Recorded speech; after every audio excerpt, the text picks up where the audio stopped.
Махаббат. Әсерлі әңгіме. Жазып отырған шығармама махаббат деп ат қойдым да. Онда адамдардың бір-біріне деген осындай ізгі сезімі, бұлақ суындай топ-тұнық жүрек сыры жайында әп-әдемі сыр айтып бергім келді. Ол қыз бен жігіттің емес, адам мен адамның арасындағы, анығын айтсам, бірін-бірі жанындай жақсы көрген екі қыздың арасындағы достықтан туған махаббат туралы сөз қозғайды. Егер ой ұшығын осы тұстан әрі қарай жалғасам, әңгіме адамның өзімшілдік сезімі тасасында қалып қойған азаматтық бейнесінің бас көтере бастауына ұласады. Ал бұл жерде де махаббат жоқ деп айталар ма едіңіз? Айта алмайсыз, өйткені азаматтық адамгершілікке бастайды, ал адамгершілік ізгілікке, мөлдірлікке, махаббатқа қол созады. Сонымен мен шығармамды бастаймын. Оның бас кейіпкері Жағыпар сол түні өз дос-жарандармен бірге шілдеханада отырған. Қала көшелері әлдеқашан тынышталған шақ. Бірімен бірі таласа аспанға мойын созған, биік үйлердің қаз-қатар терезелерінің көбі бұл кезде үндемес ойнағандай жым-жырт момақан қалыпқа көшкен. Тек анда-санда ғана подвалдардан ұрлана шығып, түнгі көшелердің қараңғы бұрыштарына қарай жөнеп бара жатқан бұралқы мысықтар кездеседі. Әне, солардың бірі орталық ауданда орналасқан 5 қабатты үйдің алдынан өте беріп, селк кетіп кіреберіске мойнын бұрды. Өйткені дәл сол тұстағы есік кенеттен сарт ашылып, іште тұншыққан электр жарығы солғын ғана сәулеленген маңайға құйыла кеткен. Мынау түнгі көшенің тыныштығын бұзған жағдайдан сескенген мысық сәл бөгеле түсті де, қой, жөнімді табайын дегендей майда секіріп барып, лезде алдында қарауытқан бұға түбіне сіңіп жоқ болды. Түнгі серуенге шыққан тіршілік иесінің назарын аударған Жағыпар болатын. Есік қалайша сарт етіп ашылса, солайша сарт етіп жабылды да, өзі баспалдақтан екі ағаттап жүгіре жөнелді. Қорлану ма, әлде өзін-өзі жек көру ме, әйтеуір бір суық сезім қос өкпесін сығымдап бара жатқан секілді. Еңіреп тұрып бір жылап алса ғой. Кенеттен пайда болған ауыр күй жоғалар меді сонда. Қайтер еді. Бірақ не деп жылайды? Сондай-ақ несі бүлініпті. Қала көшелерін кесіп ұзақ жүрді. Түнделетіп мұнайшылар поселкісіне да кеткісі келген. Бағиланың мамасымен әңгімелесіп отырып шай ішетіні, шүйіркелесіп, дастархан басында ұзақ-ұзақ отыратындары есіне түсті. Шөлдегендігі шығар деп өзін өзі ақтамақшы еді. Ішінен бір өктем дауыс өре түрегелді. Шай ішетін жер көп емес пе? Дейді ол зілмен. Ендеше неліктен екен? Ар ұятыңның алдында ақталмақсың ғой. Тағы да әлгі кекесінді үн. Неге? Менің ар ұятым таза дей бергені сол, әлденеге оқыс сүрініп кетті. Тұра беріп аяғына ілінген қобытаны әлде қайда ашулана теуіп жіберді. Бағиланы алғаш рет өз істейтін мұнай кәсіпшілігі жұмысшыларының жиналысында көрді. Армия қатарындағы борышын өтегеннен кейін бұрынғы жұмысына қайтадан оралған Жағыпар бірден осы жиынға тап болған. Бұл жоқта коллективтеріне жаңадан келіп қосылғандар да көп екен. Қасындағы жолдастары олармен біртіндеп таныстырып та жатыр. Көбіне күле түсіп, қол беріп жүргені болмаса, сол жолы бәрін бірден танып кете алмағаны хақ. Тек қана бәрі де орналасып болып, жиналыс ағасы тиісті міндетіне енді кірісе берген. Кенет зал есігі айқара ашылды да, ақшыл шыт көйлекті бір қыз ентігіп келіп, есікті керіп тұра қалды. «Жолдастар, құбыр жарылды!» деді ол алқынған күйінде азар сөйлеп. Ендігі сәтте жиналысқа келгендер әлде қайда жапа-тармағай жүгіріп бара жатты. Көппен бірге Жағыпар да кеткен. Ертеңінде ол қызды екінші рет көрді. Кешегі қапылыс күйінен, бірақ та бәрібір асығыс секілді. Бастықтарының қабылдау бөлмесінен шығып келе жатқан бұған қарсы ұшырасты. «Саламатсың ба?» деген Жағыпар оған ескі танысындай сәлемдесіп, істейтін ісіміз ортақ болса, кездескен қиыншылықты бірге көтеріссек, қандай бөтендігіміз бар деп ойлаған кешегі көріністі есіне түсіре. Қыз да бұл кім еді деп таңданған жоқ. «Саламатсыз?» деп зер сала қарап өте берді. Кейіннен Бағила осы кездесуді есіне түсіріп, «Сен сонда менің көзіме сондай жылы ұшырап көріндің. Бұрыннан таныс адамша сәлемдескенің әсер етті ғой, деймін» дегені бар. Ал сенің жүгіріп келіп, жігіттерге хабар айтқан кезіңді мен де әлі күнге сол қалпында елестете аламын. Кекілің қобырап, тарқатылып кеткен шашың кеудеңе жайылыпты. Бір ауыз сөз айтпай-ақ, сенің кезек күттірмейтін оқыс бір хабармен келгеніңді бірден ұғуға болар еді, деген бұл да оның сөзіне орай көңіліне ұялаған жайды айтып. Бағила анау айтқандай бір әдемі қыз еместін. Құрбылары арасында ерекше көзге түсуге құштарлығы да жоқ. Қарапайым ғана сыпайы киінетін, сән үлгілеріне де өзге құрбыларындай көп назар аудара бермейтін. Алайда оның бойынан көзге көріне қоймайтын ерекше тартымдылық сезілетін. Оның неде екенін Жағыпардың өзі де тап басып айтып бере алмаушы еді. Енді ойласа, ол тартымдылық еш жасаңдығы жоқ, сөйлеу мәнерімен істейтін ісінде, жүріс-тұрысында, табиғилығында екен. Семья құрған алғашқы күндерінен бастап тату-тәтті өмір кешкен екеуі шын бақыттақ еді. Олар тіршіліктің кейбір ұсақ түйектеріне, басқа біреулерге ұқсап, тіпті де шала бүлінбейтін. Ең бастысы семьямыздың бақыты, ал өзге қажеттің бәрінде содан кейін таба жатамыз. Қандай жетіспеушілік болса да орнына келеді деп білетін, секілденетін. Сөйтіп жүргенде Бағиланың аяғы ауырлады. Немерелері болатынын, келіндерінің қазір үйде демалыста екендігін естіп, көрші облыста тұратын Жағыпардың ата-анасы да келіп кеткен. Барлығы да ойдағыдай өтіп жатты. Екеуі кейде болашақ бөпелеріне ат таңдап әуреге түсетін. Ақыры лайықты ештеңе табалмағандай шаршап. Біз осы неменеге қиналамыз? Үлкен кісілер бізге бәрібір ат қойғызады ғой дейсің бе? Десіп күлетін. Ойламаған жерден бәрі де өзгеріп жүре берді. Айы күні жеткен келіншегі әйелдер босанатын үйде жатқан. Бір күні жұмыста жүрген бұған басқарма бастығының газигімен өздерінің медпунктіне істейтін медсестра қыз жетіп келді. Жағыпар, Бағила қысылып жатыр. Бұлар келіп жеткенде бір қатар жолдастары әйелдерді босандыратын үйдің жанына жиналып қалыпты. Бәрі де тұжыраңқы, сұрау сала қараған бұған ешқайсының көзі түспеді. Тек орталарынан жарыла жол ашқан. Біз қолдан келгеннің бәрінде жасадық, деді бұған аяй қараған дәрігер жігіт. Сонда енді ештеңе істеуге болмай ма? Мұның даусы ышқына шыққан. Дәрігер үндеген жоқ. Менің енді қажетім жоқ дегендей бұрылып алып әрі кетті. Жағыпар әлгінде ғана ол шыққан палатаға қарай ұмтылған. Бірақ Бағила бұл кезде мәңгілікке көз жұмғанын соңынан білді. Сәби де 2-ақ күн өмір сүрді. Жағыпар бұл кезде бұл жай өз жанына қанша батса да Бағиланың қарт атанасын аяған. Қолдарындағы ұлы қызы бір сол ғана болатын. Бұлар үйленгеннен кейін қыздарын бөлек отауға шығарса да, өздерін бөлекпіз деп есептемейтін. Бірақ амал қанша, өлгеннің артынан өлмек жоқ. Тірі тірлігін жасайды. Бұл жолы да солай болды.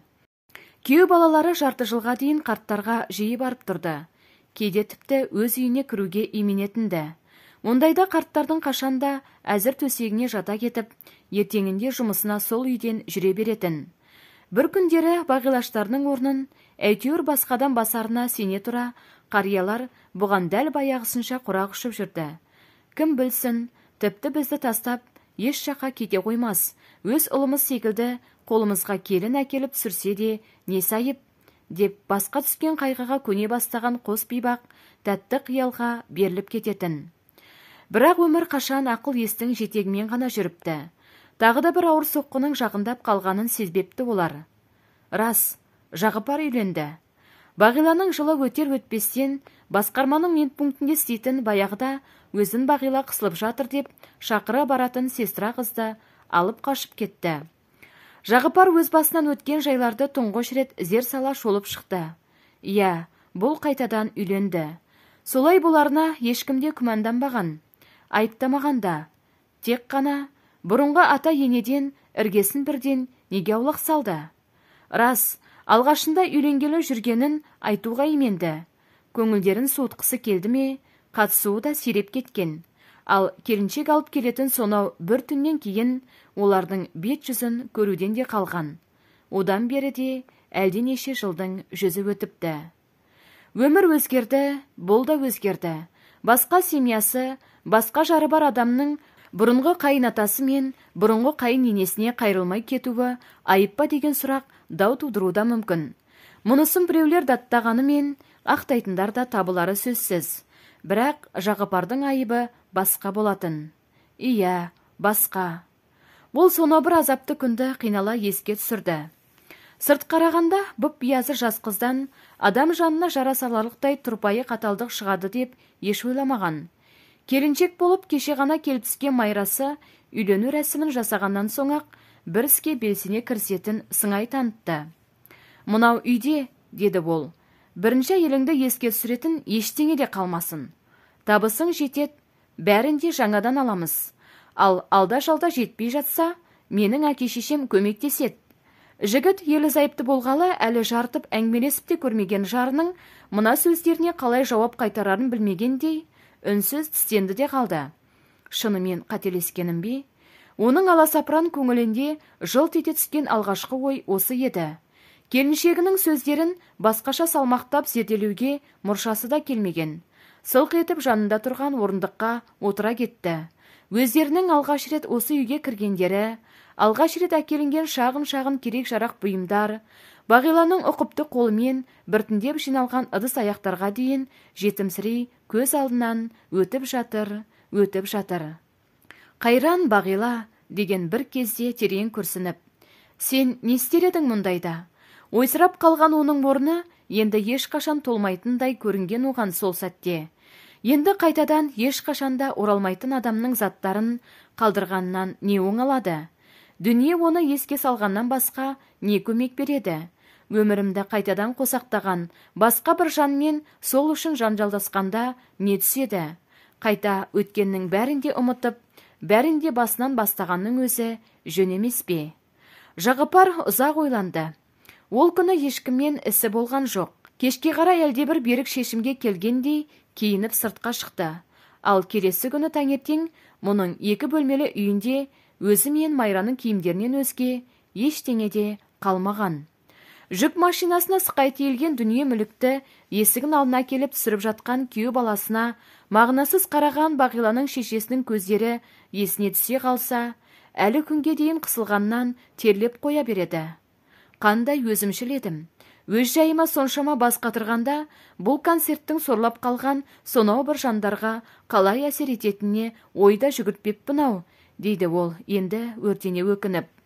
Бұлар мұнайшылар поселкісінен көшіп кеткен. Жұмысты облыс орталығынан қатынап істейді. Уақыт өткен сайын Бағиланың да дидары көмескі тартып бара жатқан. Келіншегінің қалауымен үйінде оны еске түсірерліктей ештеңе де қалған жоқ. Тек қана достары, көз көрген достары ғана бар. Олар Майра отырған жерде Бағила атын ауыздарына ала бермейді. Бірақ соңғы жолы сол тәртіп бұзылды. Бағила қайтыс болатын жылы оның құрбысы Ақмоншақ көршілес республика астанасындағы мұнай институтына түскен. Оқуын бітіріп келіп, өзімен бірге оқыған жігітке тұрмысқа шыққанына да міне 1 жыл өтіпті. Бір топ достар болып, сол үйдегі алғашқы шілдеханаға жиналған. Бір кезде той басқарушы енді сәбиге ат қою кезегі келгенін хабарлаған. Әркімдер ақ өз ұсыныстарын айтуға тілек білдіріп жатыр еді, бірақ бұл хақында Ақмоншақтың өзінің байламы бар екен. Маған бір ауыз сөз беріңдер, деп лып етіп орнынан көтерілді. Сөйле, еңбек сенікі, десті құрбылары күлісіп. Менің Бағилатты құрбымды бәрдің де көрдіңдер, білесіңдер, достарым. Ол бір ерекше жаратылған жан болатын. Жақсы құрбы, аяулы жар, коллективінің сыйлы мүшесі атана білді. Ол баяғыда-ақ, тіпті ес біле бастаған кезімізден-ақ маған өзгеше жаратылғандай көрінетін. Айтыстат қолға тигеннен кейін оқуға түсуге күші жететінін білсе де, өзіне ғана қарап отырған ата-анасын тастап кете алмаған. Ол ата-анасына, мен оған қарайладым. Сөйтіп жүріп екеуміз де бір жерге жұмысқа кірдік. Бағила көп ұзамай-ақ тұрмысқа шығып кетті. Сонда да білім алғысы келетінін айтып жүретін. Жағыпар менің оқығаныма қарсы емес. Ол жақсы ғой. Мен оқуға кете қалсам, ата-анамның жанында қалады, деп жүрді. Аяғы ауырлағаннан кейін де ең алдымен сол ата-анасын айтып, соларға ермек болады ғой деп қуанды. Мен оның жақындарына деген шексіз махаббатына, келешек туралы қиялдарына қызығатынмын. Бүгінде ол бір кездейсоқ өшіп қалған шырақ. Мен оның өзін қайта жаға алмағаныммен, айналасына соның жарығындай жарық түсіре алатын басқа бір шырақ жаққым келетін. Менің сәбиім сол азайған шырақтың орнын толтырсын. Бағиланың аз күндік бақытты өмірін осы нәресте жалғастырсын. Ол біздің қапыда айырылып қалған қымбат досымыздың, оған деген біздің махаббатымыздың ескерткіші болсын. Оның аты махаббат болсын, деп жылап жіберді. Дастархан басындағылар қатты толқып кеткен. Ол сөйлей бастағанда жөргектегі құртақандай нәрестелерін көтеріп, жанында тұрған ақ моншақтың күйеуі бір қолымен құшақтай түсіп, келіншегінің бетінен сүйіп жатыр. Осы мезет кеудесін мүксі қысқан Жағыпар далаға қарай безіп ала жөнелген. Осы кезде көше шамының жарығына тосып, сағатына қараса, таңғы 3-ке таяпты. 2-3 сағаттан кейін жұмысқа баруы керек. Аяңдай басып, үйіне қарай беттеді. Әйелі әлі ұйықтамапты. Есіктен дыбыссыз енген мұны көріп, басын көтерді. Жағыпар, мен саған бірдеңе айтайыншы. Күйеуі тұнжыраған қабағын көтерместен шешіне бастады. Одан жауап ала алмасын білген Майра сөзін одан әрі жалғады. Сенің неге шыға жөнелгеніңді мен білмейді дейсің бе? Бәрін де сеземін, түсінемін. Бәріне де мен кінәлімін. Сен өзіңді қинамашы. Күйеуінде үн жоқ. Жағыпар деймін, мойнынан құшақтады. Алдағы демалыста балаларды алып, мұнайшылар поселкісіне барып қайтайық. Саған көптен бері айта алмай жүредім. Жалпы бұдан былай қарттарға қатысып тұрайықшы. Жағыпар оның мойнын ораған қолдарын жаймен сырғытып жіберіп, орнынан тұрды. Сонан соң жаймен бұрылып, келіншегінің бетіне жаңа ғана көргендей ұзақ қадала қарады. Кеш, деді сонан соң ақырын ғана. Кешігіп қалдың. Енді не деп бармақсың? Сонан соң біліп қойғаның жөн. Олар сенің қамқорлығыңа зәруде емес. Сен өзіңнің ең алғашқы ерлігіңмен жүректеріне найза бойлатып кеткеннен кейін-ақ, Бағиланың достары оларды жалғыз қалдырған жоқ. Қаладан үйде әперетін болған. Бірақ өздерінің қыздарынан ұзап кеткілері келмеді. Енді олардың ескі жарасын сыздатқаннан басқа бізден не пайда? Жағыпар осы бір сөздерді ерекше салмақпен айтты да, жарықты сөндіріп жатып қалды. Әлденеге жүрегі өрекпіп, ұйқысы қашқан Майра терезеге бұрылды. Қаланың түнгі оттары бәс баяғы қалпында үнсіз жылтырайды. Ойлан, ойлан, Майраш, дейтін секілді олар да бұған сыңай қадалып. Достар, осымен махаббат әңгімесі тамам.